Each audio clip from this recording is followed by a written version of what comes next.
My alarm clock awakens me at 6 a.m. I sit up with a yawn and take inventory of myself and my surroundings, as I do every morning.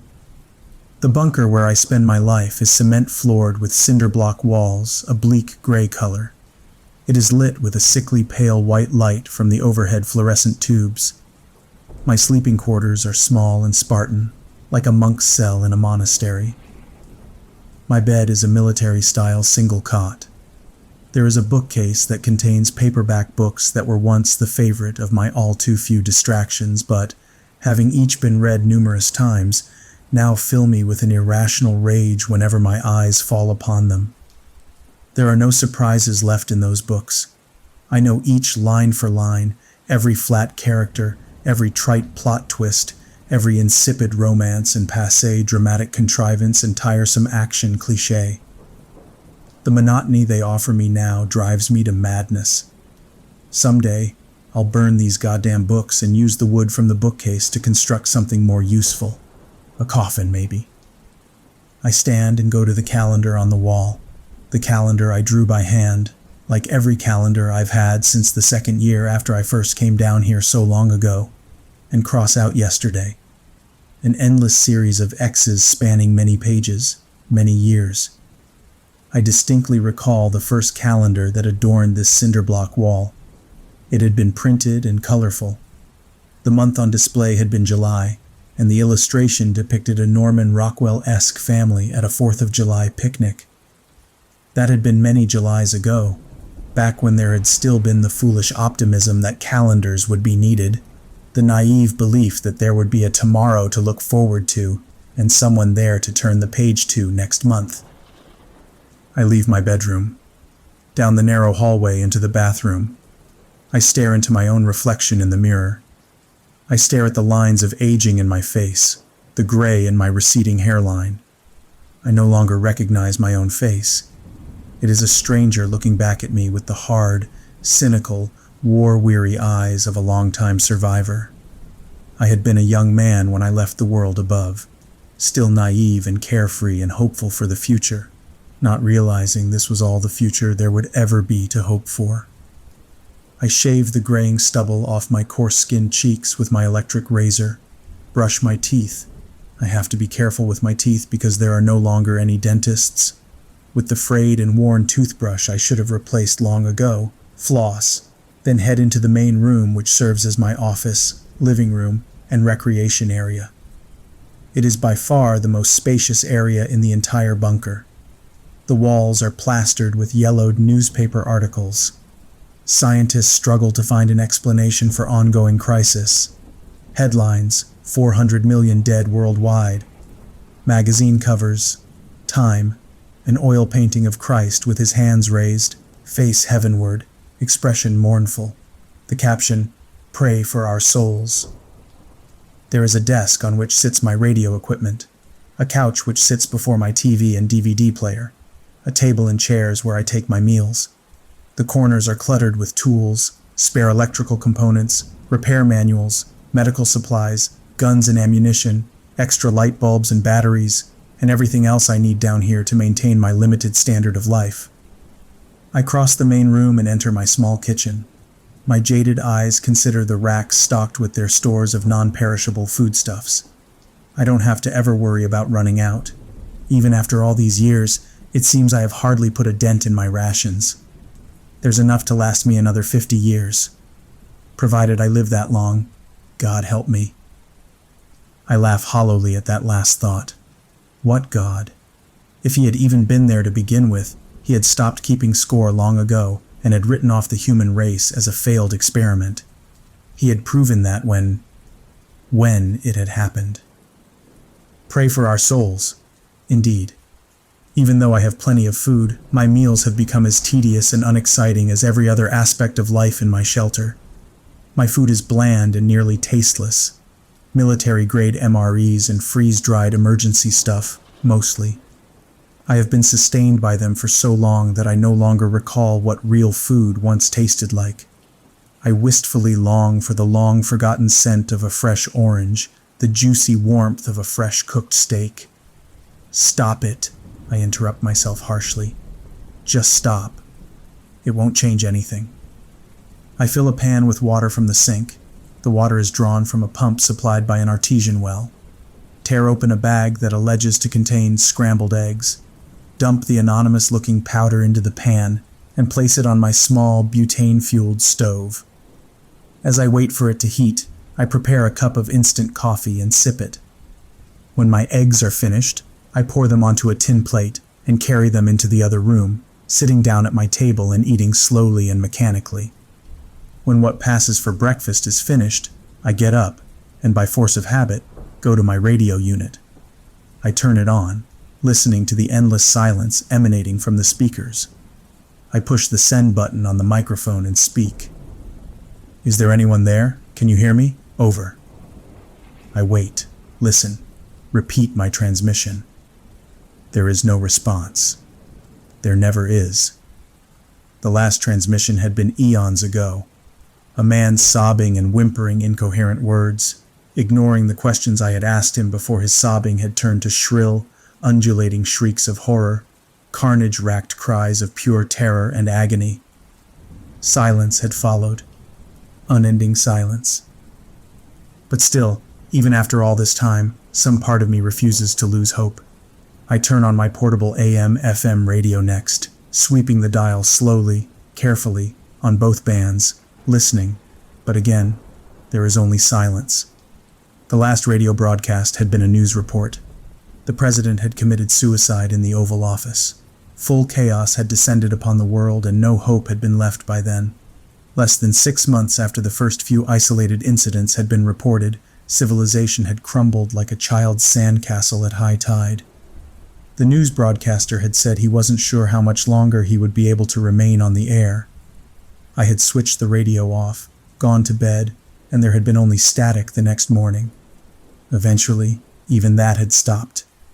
Then the airwaves had been dead silent. That's when I knew the end had finally come. I get up and go to the wall housing my vast collection of DVDs. I select an old favorite, Caddyshack, and pop it into my player.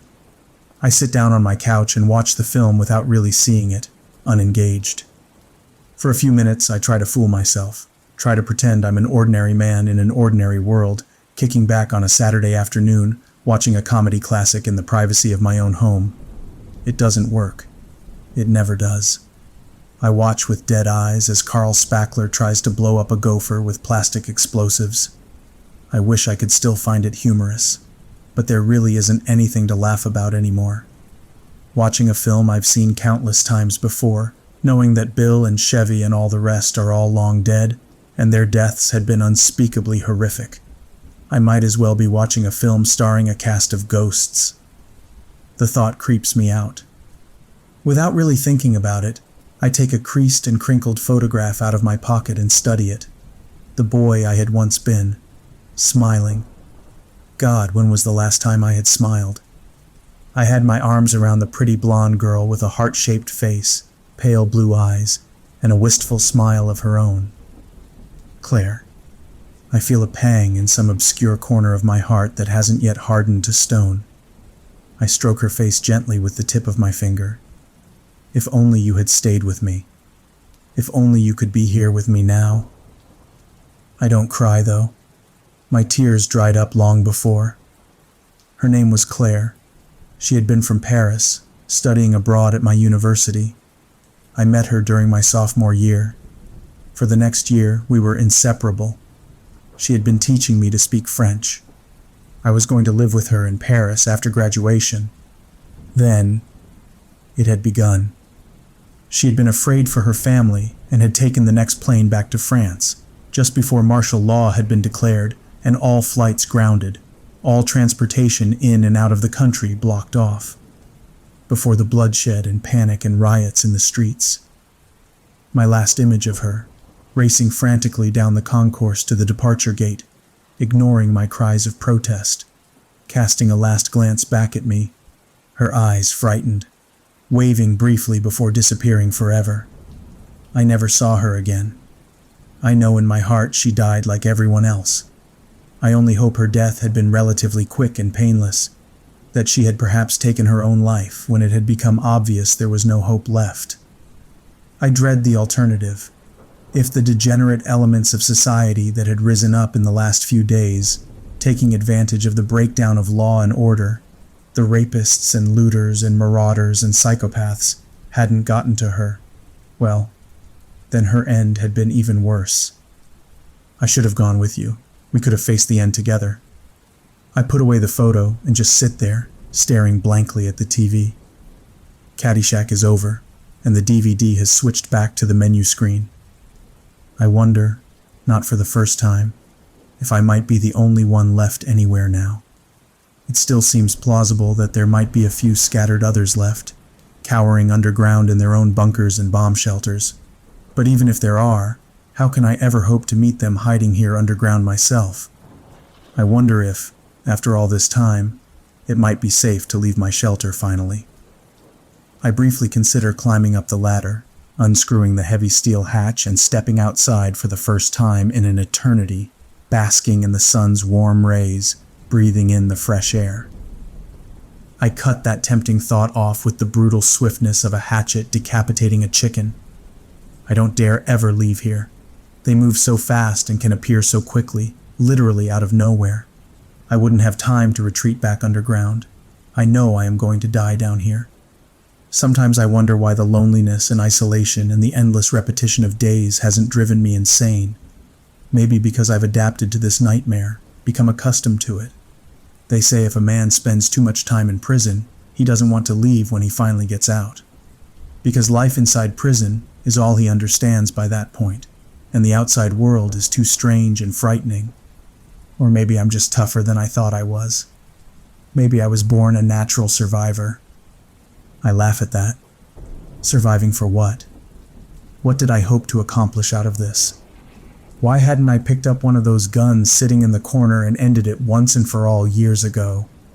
Was I still holding out for a miracle to happen? I get up and re-enter the kitchen, crossing to the small room that houses the generator that supplies power to the bunker. I check it to make sure it doesn't require any maintenance. It seems to be in proper working order. A fuel line is hooked to the generator, supplying it with diesel from the underground reserve tank. Like my water supply, there is no need to worry about running out of fuel, provided I use my electricity moderately. A sound suddenly startles me, causing my heart to jump. I know what that sound is instantly, but it is so alien, so shocking in its unexpectedness. For a moment, my mind refuses to believe it's real. The sound of fists clanging frantically against steel, a hollow booming. Someone is pounding on the outer hatch of the bunker. For a moment, I am frozen in inaction. Then I force myself to move, hurrying into the main room, the sound becoming louder and more distinct. I also hear something else, a voice muffled by the thick steel but still clear. "Is anyone in there? Open up. Let me in." I can hear the edge of shrill panic in that voice. Abruptly, I remember the surveillance camera rigged outside the hatch, hooked to the TV. I go and switch it on, changing it to the proper channel. It's been so long since I last checked the feed, I wonder if the camera even still functions. The camera still works, although infrequent ripples break the image of distortion, and I see who is outside my refuge. A girl, her clothes filthy and tattered, hair matted and unwashed. She is dreadfully thin.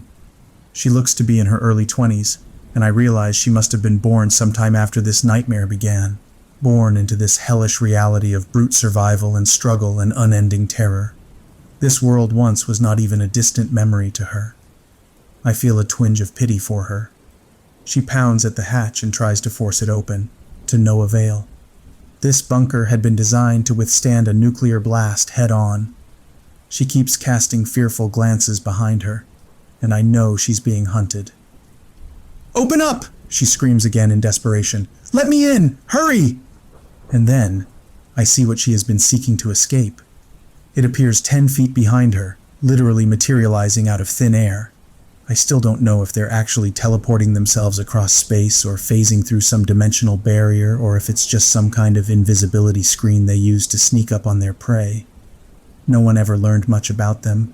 There hadn't been enough time, and as far as I know, none of the scientists ever captured a specimen for controlled study.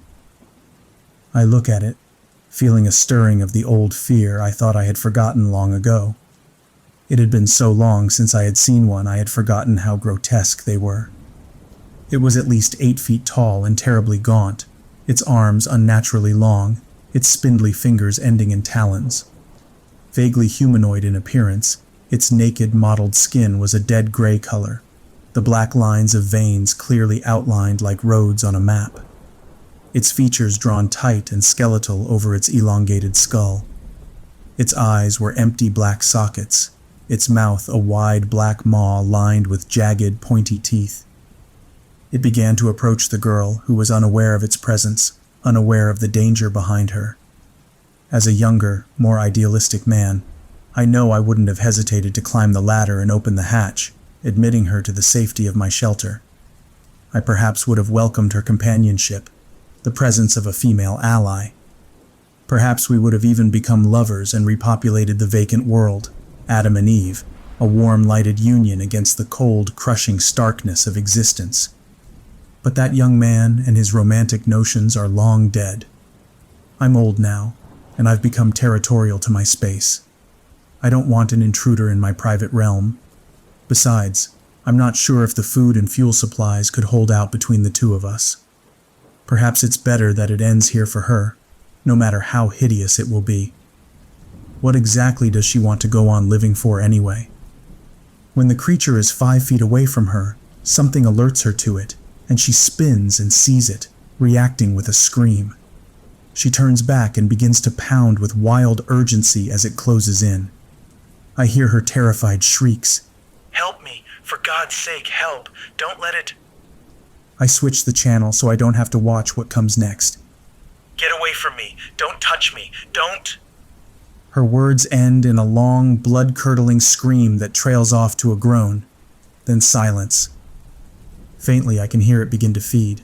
I feel sick, but it passes quickly. I wishfully consider that this could just be some extraordinarily long, elaborate nightmare, and one day I'll wake up the young man I was in the lighted world of fresh air, the world sane and stable, or as sane and stable as it had ever been under the best of circumstances, as it had been before. I shake the thought away. Such daydreams are a luxury I cannot afford. I've always been a realist. I remember when it had all started. The first reports had come from a small town in southwest Texas near the Mexican border. Bell. That had been the name of the town. Bell, Texas.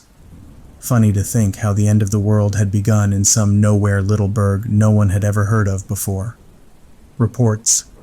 No one had really paid much attention to at first, because it didn't seem real. Murders being committed by strange creatures that seemed to appear out of nowhere. No one had paid attention until the first few scattered incidents in other places. Buenos Aires, Rome, Istanbul, Cape Town, San Diego, California, Brest, France, Arklow, Ireland, Perth, Australia, then everywhere else. Then, people began to pay attention. But it had already been too late, had been perhaps from the start. They appeared out of nowhere, killed and ate, then found someone else and killed and ate some more. As far as I know, no one had ever discovered a way to kill them. Our weapons had had no effect. The Army and National Guard had been powerless. No one ever knew what they were. Aliens? Demons from hell itself? Extra-dimensional beings? Did it even matter? Or where they had come from, or why they were here now? And they'll probably never leave, not until we're all dead and their food supply is exhausted. No barricades had worked against them. No matter how secure your location, the things could just appear inside whenever they pleased. The one thing the government had discovered about them was that, for whatever reason, they never appeared underground. I look at my watch. It's nearly 5 p.m. I get up and unenthusiastically set about preparing my dinner. Pot roast, the bag claims. It looks more like dehydrated dog food to me, and probably won't taste much better. I shrug inwardly, resigned. That's life. What I did might seem heartless to you, assuming there's any of you left to read this, but that's just the way things are now in this brave new world. Only the strong survive. There's no room left for compassion or mercy. I'm practical. I'm pragmatic.